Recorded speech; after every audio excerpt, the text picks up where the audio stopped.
fait 3 pas. On va alterner. On a fait le pas salsa, le pas rumba et le pas mambo. On va alterner les 3. Every year around the 8th of June, AMCO, the African Marine Mammal Conservation Organization, holds an event called Street Wheel in the coastal town of Kribi in Cameroon.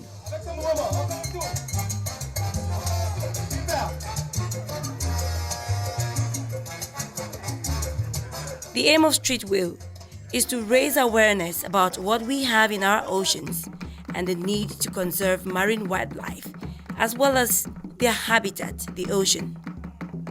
Street Wheel does this by using art and science, and that is what is special about the event.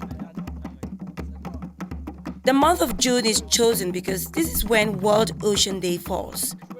Conserving the ocean is also safeguarding the livelihoods of local communities. We want also to celebrate the World Ocean Day, and it's also the occasion to bring together major stakeholders, including the government, the private sector, the civil society organization, and also even local community, including fishermen, to come together so we can discuss and think about solutions for our ocean. Street Wheel 2023, the third one since the inception of the event, opened at Ngoye Beach with a strong emphasis on the artistic component, designed to engage young people and the public through fun and games.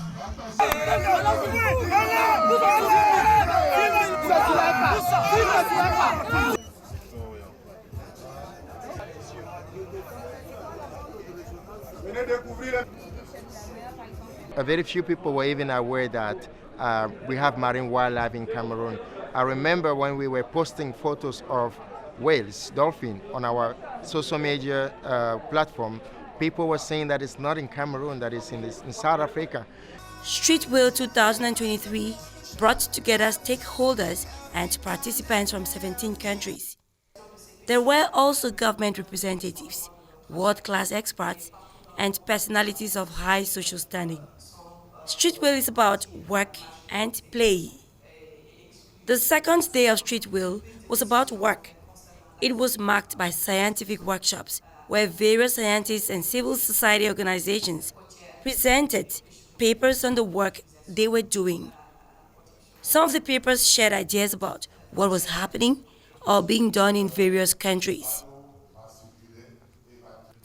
Recurrent themes in the presentations included the richness of the biodiversity of the ocean environment around Africa, the unsustainable exploitation of marine resources, actions in favor of restoration, and the promotion of sustainable management of marine resources. Also, very importantly, the perspectives, which are the opportunities for a new kind of economy, the blue economy that can tap into the vastness of the ocean resources. Firstly, biodiversity. Participants had the chance to see some fish from the local fish market in Kribi to have an idea of the variety available. And depending on how recent it's been, you'll have some of the cord, the umbilical cord that's still coming out sometimes, and then it starts to close. So this is probably already a couple of weeks old. It's already starting to close, but it will close completely, and then you'll see a little bit of a line until it completely disappears. But this is basically how you would know that it's in neonate. Dr. Rima Jabadu came all the way from Canada. Her specialty is the elasmo branches, sharks and rays, in other words. It is unfortunate that some of these creatures might disappear even before we know of their existence. Probably half of the diversity of sharks and rays in the world occurs in Africa, and that I'm talking about all of Africa. So West Coast, East Coast, North and South. So it is. It's the only continent that is exposed to so many of the different oceans, and so your diversity here is huge. And yet it's probably the most understudied continent on not just West Africa again, whether it's even the coast of the Mediterranean. Very little work has been done on these species, and it's so important for us to understand what you have. I think we looked at pictures yesterday, and there are species I can't identify that we think are probably new to science. According to Dr. Jabadu, sharks and rays are amongst the most threatened species, especially because of unregulated, unsustainable industrial fishing. Difficult then to talk about biodiversity without talking about the threat it faces through unsustainable exploitation and pollution of the marine environment.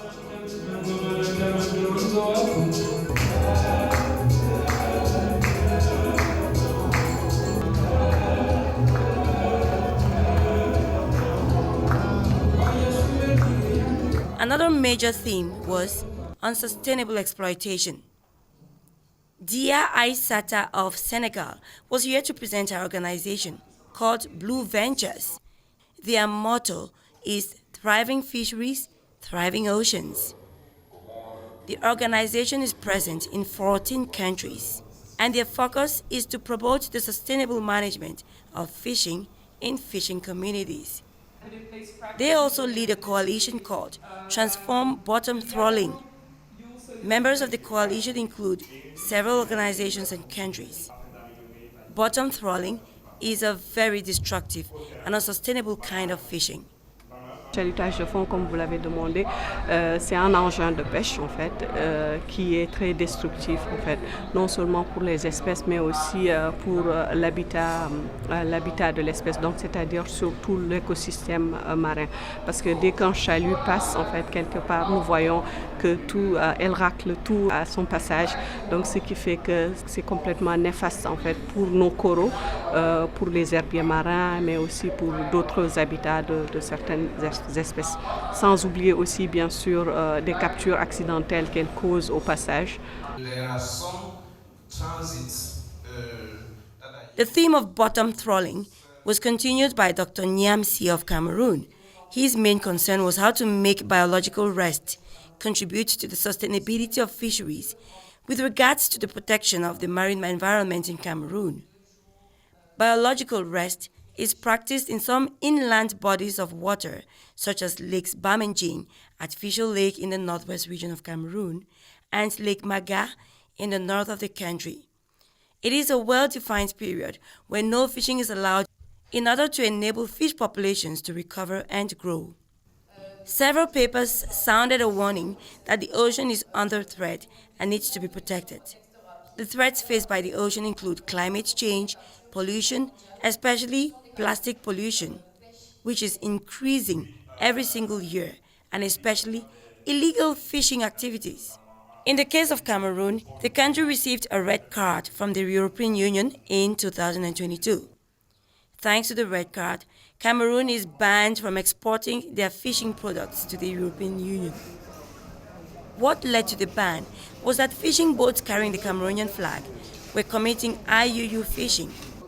IUU stands for illegal, unreported, and unregulated fishing. Cameroonians were largely ignorant of this sanction on their country when it happened.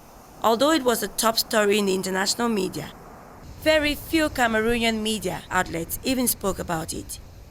That's why the third edition of Street Wheel had a special program for journalists. During the Street Wheel, there has been a training of journalists on IUU fishing, and this training came to fill the gap whereby we realized many journalists are not really aware of the issue of IUU fishing. It was very important to train them about the topic and even train them how to get information on IUU fishing. I remember when the decision of the IUU of the European Union were out, giving the red card to Cameroon, very few local media have talked about it. Whereas it's a very burning issue, but no journalists locally really talk about it. So it was very important to enlighten the journalist community of Cameroon so that they can understand, the stake in fighting against IUU fishing and be able to get the information in the right place to inform the public, to inform the government about what is going on in our country regarding fishery management.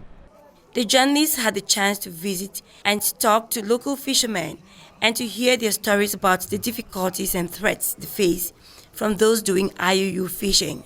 Ils viennent vers nous, c'est pour dire quoi, sont comme les criminels en mer. Parce qu'ils viennent nous cogner, Et c'est une équipe qui te conjoncture. Et ils ramassent le filet. Quand tu pars vers eux, ils ont les hommes en tenue dans les bateaux. Ils vous empêchent de s'approcher pour qu'ils vous remettent vos matériels. Parce qu'ils sont capables de vous remettre. Parce qu'eux, c'est les machines. Nous travaillons avec nos propres mains. Mais quand on part là-bas, ils peuvent en soulever pour qu'ils vous remettent vos filets. Donc ça nous dérange. IUU fishing is a widespread problem which affects several countries. Industrial fisheries and illegal, unreported and unregulated fisheries are very large in the whole region, so not just Cameroon, but across West Africa. You have a lot of industrial fisheries that are here because of agreements, international agreements, but there's also a lot of illegal trawling that's happening from many different countries. And so all of this is definitely impacting a lot of the populations across all the countries in West Africa.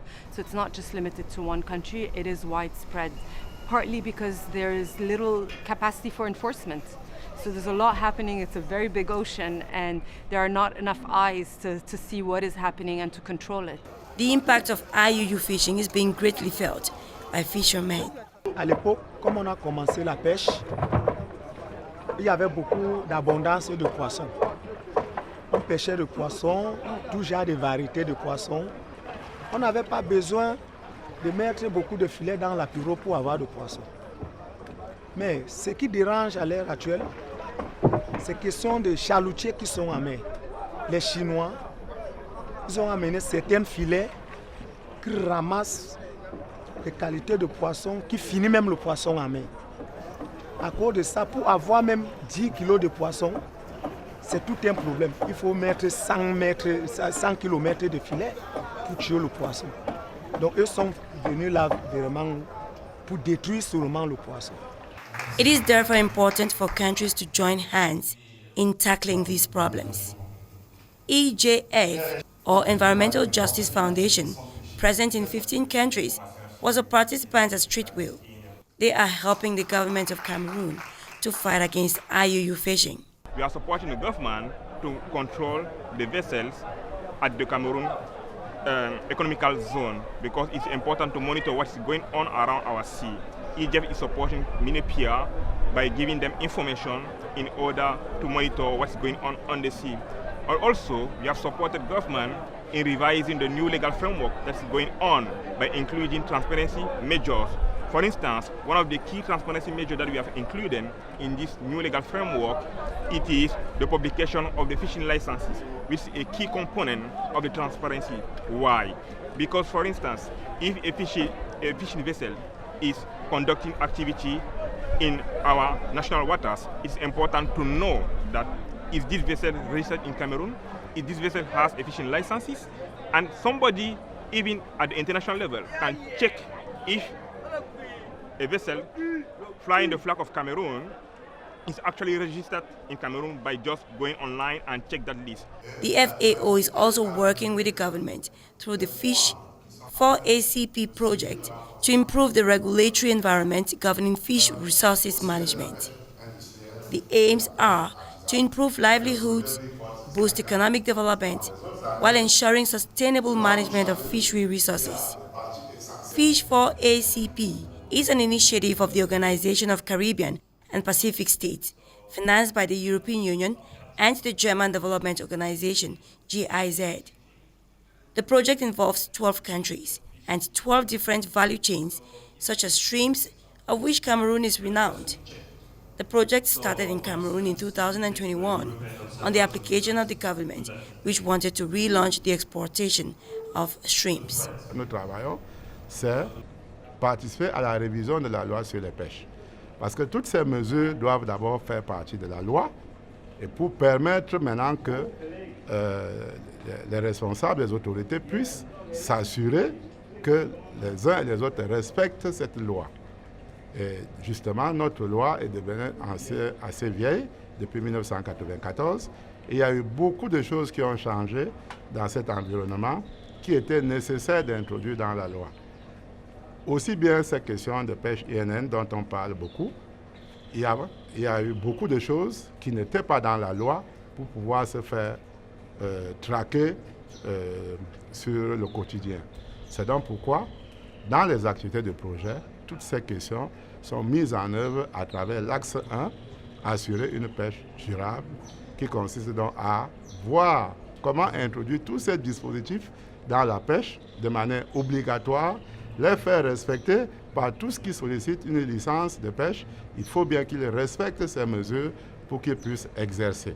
The regulatory environment is being strengthened. In the meantime, Cameroon has put some measures in place to ensure such an embarrassing situation does not repeat itself. Au départ, le Cameroun n'avait pas mesuré l'ampleur de la chose. Le Cameroun n'avait pas mesuré l'ampleur de la chose et dès qu'on a vu que c'était vraiment très très important, le Premier ministre a pris la chose, le Premier ministère a pris la chose en main.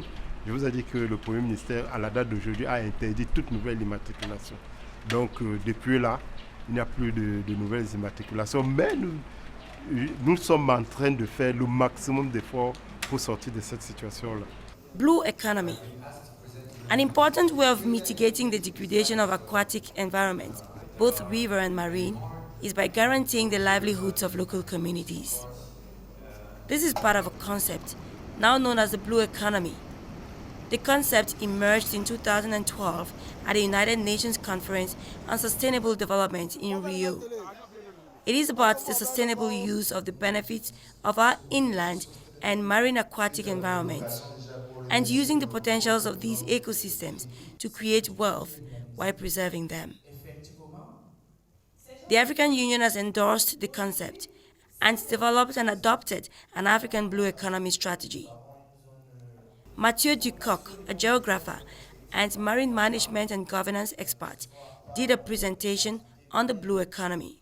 I came to this event, to the street whale, for the first time, and I'm very happy because it gives a unique opportunity in Central Africa to launch dialogue between different categories of actors, decision makers, civil society, researchers, and conservationists, field practitioners about the solutions and the challenges towards the possible sustainable blue economy that it deserved for Central Africa.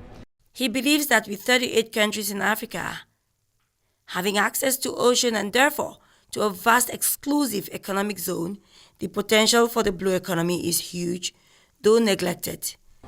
Reminded the participants that in Central Africa, although there are many potentialities, the countries of the region have been much more turned towards the inland, the interland, and the continental resources, the wood, the minerals, and finally they have somehow turned the back to the ocean and to the blue resources and to the blue natural capital. If you look at the economical interests and the companies that are exploited the offshore hydrocarbons or the fisheries resources, it's always external capital that invest here and come for extractive activities to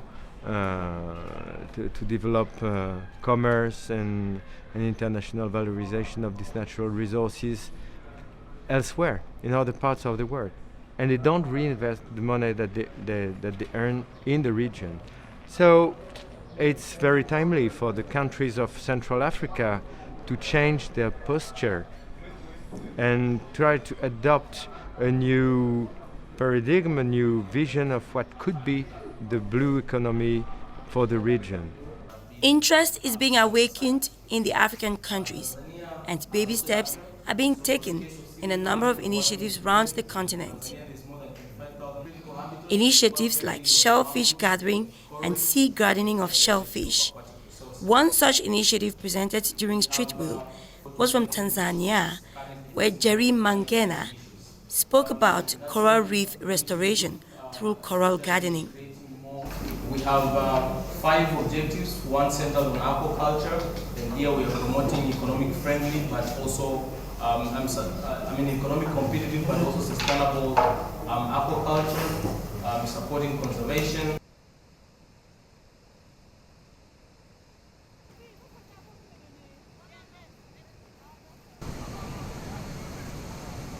Time to play again. Participants had the opportunity to do some sightseeing. They visited the Lobe Falls, which are unique on Earth because they fall directly into the sea.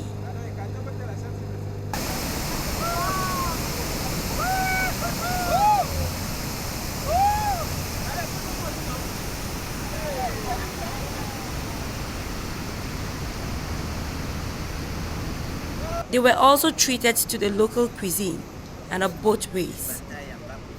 All activities which, if developed here, would very well fall in line with the blue economy.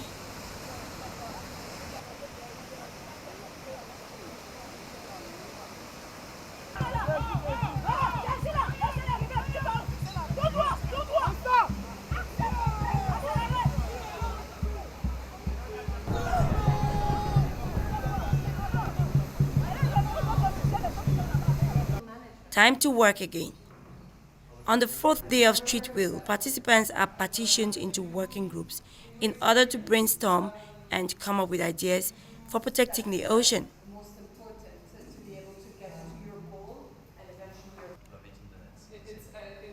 what I've seen, at least it's the case in many locations.